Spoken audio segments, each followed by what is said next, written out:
Hi, നമസ്കാരം. Operation സിന്ദൂരിന് ശേഷം India ആ ഒരു വൻകുതിപ്പിലേക്കാണ് ശ്രമിച്ചുകൊണ്ടിരിക്കുന്നത്.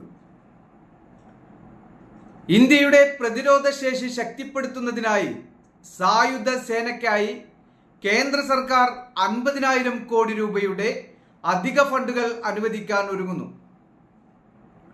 നിലവിലെ 6.81 ലക്ഷം കോടി രൂപയുടെ പ്രതിരോധ ബഡ്ജറ്റ് ഇതോടെ 7 ലക്ഷം കോടി കടക്കാനാണ് സാധ്യത.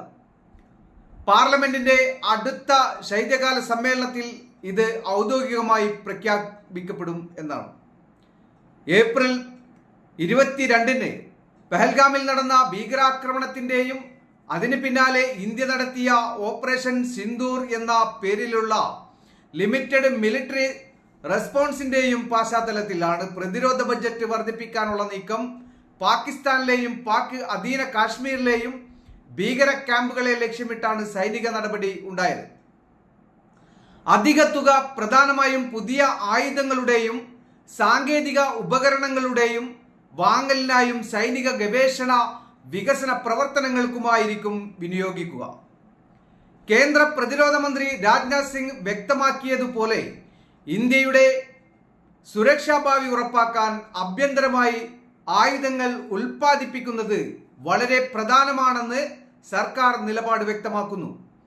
വിദേശ രാജ്യങ്ങളിൽ നിന്ന് പ്രതിരോധ ഉപകരണങ്ങൾ വാങ്ങുന്നത് സുരക്ഷയ്ക്കുള്ള ഔട്ട്സോഴ്സിംഗ് ആണ്. അത് ദീർഘകാല പരിഹാരമല്ല എന്നാണ് പ്രതിരോധ മന്ത്രിയുടെ വിശദീകരണം. ഇതിൽ നിന്നും നമുക്ക് എന്ത് മനസ്സിലായി? രാജ്യത്തിന്റെ വികസനം പല രൂപത്തിലാണ് സർക്കാർ ഉദ്ദേശിക്കുന്നത്. ഇപ്പോ മറുപക്ഷത്ത് പാകിസ്ഥാൻ IMF-ൽ നിന്നും കടമെടുക്കാൻ വേണ്ടി ശ്രമിച്ചതിന്റെ ആ ഒരു പരങ്കലിലാണ് പാകിസ്ഥാന്റെ ആ ഒരു നീക്കങ്ങൾ. പാകിസ്ഥാന്റെ സാമ്പത്തിക രക്ഷാ പദ്ധതിയുമായി ബന്ധപ്പെട്ട് അന്താരാഷ്ട്ര മോണിറ്ററി ഫണ്ട് IMF കടുത്ത ഉപാധികളായാണ് മുന്നോട്ട് വച്ചിരിക്കുന്നത്. പുതിയ ഗഡുവായി സാമ്പത്തിക സഹായം നൽകുന്നതിനുള്ള മുൻവിധിയായി IMF 11 പുതിയ നിബന്ധനകളാണ് പുറപ്പെടുവിച്ചിരിക്കുന്നത്.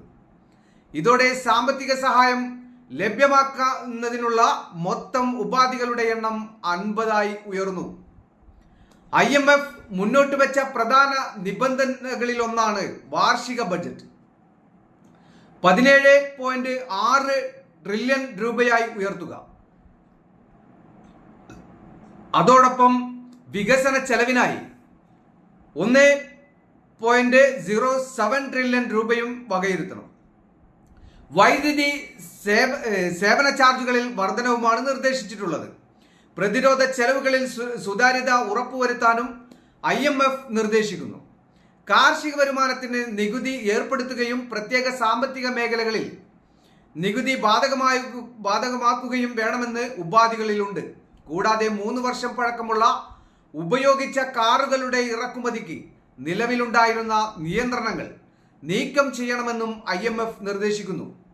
ഇന്ത്യ പാകിസ്ഥാൻ സംഘർഷം മൂർച്ഛിക്കുന്ന സാഹചര്യത്തിൽ ഈ സംഘർഷം പാകിസ്ഥാനെ സാമ്പത്തിക സഹായം ലഭ്യമാക്കുന്നതിൽ തിരിച്ചടിയാകുമെന്നും IMF മുന്നറിയിപ്പ് നൽകിയിട്ടുണ്ട്. സാമ്പത്തിക പ്രതിസന്ധിയിൽ കുരുങ്ങിയിരിക്കുന്ന പാകിസ്ഥാൻ IMF-ന്റെ പിന്തുണയിലൂടെ കൃത്യമായ സാമ്പത്തിക വഴിയിലേക്കാണ് മാറാനാണ് ശ്രമിക്കുന്നത്. എന്നാൽ ഈ കടുത്ത ഉപാധികൾ നടപ്പിലാക്കാൻ കഴിയുമോ എന്നത് വലിയ ചോദ്യചിഹ്നമായി തുടരുന്നു. പാകിസ്ഥാനെ സംബന്ധിച്ചിടത്തോളം IMF-ൽ നിന്നും കടമെടുത്തു കഴിഞ്ഞാൽ ഒരു 50 വർഷം പിന്നിട്ടാലും ഈ ഒരു കടം വീടാൻ പാകിസ്ഥാന് കഴിയില്ല. കാരണം ചരിത്രം അങ്ങനെയാണ്. ഈ ഒരു വർഗത്തിന്റെ സ്വഭാവം എന്ന് പറഞ്ഞു കഴിഞ്ഞാൽ അവരുടെ കയ്യിൽ പണം കിട്ടുകയാൽ അവരത് ആയുധങ്ങൾ വാങ്ങിച്ചു കൂട്ടുക എന്നല്ലാതെ ആ ഒരു രാജ്യത്തിന്റെ പുരോഗമനത്തിനായി ആ പണം വിനിയോഗിക്കുന്നില്ല. അവിടെയുള്ള പാകിസ്ഥാനികളായിട്ടുള്ള സാധാരണക്കാരെ മറ്റ് വിദേശ രാജ്യങ്ങളിൽ ജോലി ചെയ്യാൻ വേണ്ടി പറഞ്ഞു വിടുകയാണ്. അപ്പൊ ഈ രാജ്യം ഭരിക്കുന്ന ആ ഒരു ഷഹബാസ് ഷെരീഫിനെ പോലെയുള്ള ആളുകളൊക്കെ ഈ പണം അവരുടെ കുടുംബ സംരക്ഷണത്തിനായും അതുപോലെ തന്നെ സൈനിക ആ ഒരു കാര്യങ്ങളിലേക്കും ആ ഒരു തീവ്രവാദ ഭീകരവാദികളെ വളർത്തിയെടുക്കാൻ വേണ്ടിയിട്ടുള്ള ഒരു ഫണ്ടും അതിൽ നിന്ന് നീക്കം ചെയ്യുന്നു എന്നുള്ളതാണ്. അപ്പോൾ കൃത്യമായിട്ടുള്ള ആ ഒരു നിബന്ധനകളോട് കൂടി തന്നെയാണ് IMF-ൽ നിന്നും പണം ലഭിക്കുക എന്ന് പാകിസ്ഥാൻ അറിഞ്ഞപ്പോൾ നെഞ്ചിടിപ്പ് തുടങ്ങിയിട്ടുണ്ട്. ഇപ്പോൾ ഷഹബാസ് ഷെരീഫിന്റെ ആ ഒരു പ്രസംഗം കേട്ടിരുന്നു. നരേന്ദ്രമോദിയെ വാനോളം പുകഴ്ത്തിക്കൊണ്ടാണ് ഷഹബാസ് ഷെരീഫ് ആ ഒരു സംസാരം ഉണ്ടായത്. അതിൽ കൃത്യമായിട്ട് പറയുന്നുണ്ട്, നരേന്ദ്രമോദി എത്രയോ നല്ല ഒരു വ്യക്തിയാണ്, ദൈവത്തിന് തുല്യമായിട്ടാണ് ഇന്ത്യയിലുള്ള ജനങ്ങൾ നരേന്ദ്രമോദിയെ കാണുന്നത് എന്നൊക്കെയാണ് ഷഹബാസ് ഷെരീഫ് പറയുന്നത്. അപ്പോൾ ഈ ഒരു യുദ്ധം ഉണ്ടാവാനുള്ള കാരണത്തെക്കുറിച്ചും പറയുന്നുണ്ട്. ഞങ്ങളിൽ വന്ന ഒരു വാക്കിൽ വന്ന ഒരു പിഴവാണ് ഞങ്ങളുടെ രാജ്യം ഏറ്റവും കൂടുതൽ വേദനിക്കേണ്ട അവസ്ഥയിലേക്ക് എത്തിയത് എന്ന് ഷഹബാസ് ഷെരീഫ് പറയുന്നു. അപ്പോ പ്രതിരോധ മന്ത്രിയുടെ ആ ഒരു കടായിൽ വെളിച്ചെണ്ണയിട്ട് ചൂടാക്കി തിളപ്പിച്ചു വെച്ചിരിക്കുന്നു. ഇന്ത്യക്കാരായ സൈനികർ ഇങ്ങോട്ട് കയറിയാൽ അതുപോലെ തന്നെ നരേന്ദ്രമോദിയെയും ആ ഒരു വെല്ലുവിളിച്ചുകൊണ്ടാണ് ആ ഒരു പ്രതിരോധ മന്ത്രി സംസാരിച്ചത്. അപ്പോ അതിൽ പ്രകോപിതരായിട്ടുള്ള ഇന്ത്യയുടെ ആ ഒരു നിലപാട് ഇനി അങ്ങനെയൊരു പാകിസ്ഥാൻ തന്നെ വേണ്ട എന്നുള്ള രീതിയിലേക്കാണ് ഇന്ത്യ ആ ഒരു ഓപ്പറേഷൻ സിന്ദൂറിലൂടെ അവർ അതുക്കും മുന്നേ ആ ഒരു ആണവായുധം നമ്മുടെ ഇന്ത്യയിലേക്ക് വിക്ഷേപിച്ച് ഇന്ത്യയെ ഇല്ലാണ്ടാക്കും എന്ന് പറഞ്ഞ ഷഹബാസ് ഷെരീഫ് ഇപ്പോൾ പറയുന്നു നരേന്ദ്രമോദി ദൈവത്തിന് തുല്യമായിട്ടുള്ള ആളാണ്, ഞങ്ങളുടെ വായിൽ നിന്നും വന്ന ഒരു വാക്കിന്റെ പിഴവാണ് സംഭവിച്ചത്, ആ ഒരു മാപ്പും കോപ്പും പറയുന്ന ആ ഒരു രീതിയൊക്കെ തന്നെയാണ് ഷഹബാസ് ഷെരീഫിന്റെ ആ ഒരു വാക്കുകളിൽ നിന്നും മനസ്സിലാക്കാൻ കഴിഞ്ഞത്.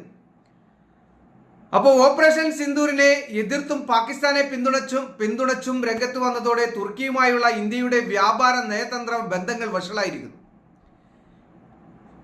വലിയ രൂപത്തിലാണ് ഇപ്പറയുന്ന ആ ഒരു തുർക്കിക്ക് കിട്ടിയ പണി. തുർക്കി പാകിസ്ഥാനെ സപ്പോർട്ട് ചെയ്തുകൊണ്ട് ആ ഒരു ഓപ്പറേഷൻ സിന്ദൂറിന്റെ ആ ഒരു മുഖാമുഖ യുദ്ധത്തിൽ വലിയ ആ ഒരു രൂപത്തിൽ തന്നെയാണ് പാകിസ്ഥാനെ സഹായിച്ചിട്ടുള്ളത്. അപ്പോ ഇസ്ലാമിക രാജ്യം, മുസ്ലിം സഹോദരങ്ങൾ എന്നുള്ള ആ ഒരു നിലപാടിൽ ഉറച്ചുകൊണ്ടായിരിക്കണം ചിലപ്പോൾ അങ്ങനെ ചെയ്തത്. പക്ഷെ ഇന്ത്യയിലുള്ള മുസ്ലിങ്ങളെ കുറിച്ച് ഉർദുഗാൻ ഒരിക്കലും ചിന്തിച്ചില്ല.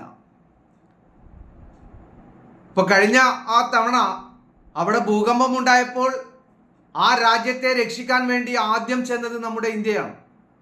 ഇപ്പോൾ വീണ്ടും അത് വലിയ രൂപത്തിലുള്ള ഭൂകമ്പമാണ് ഉണ്ടായത്.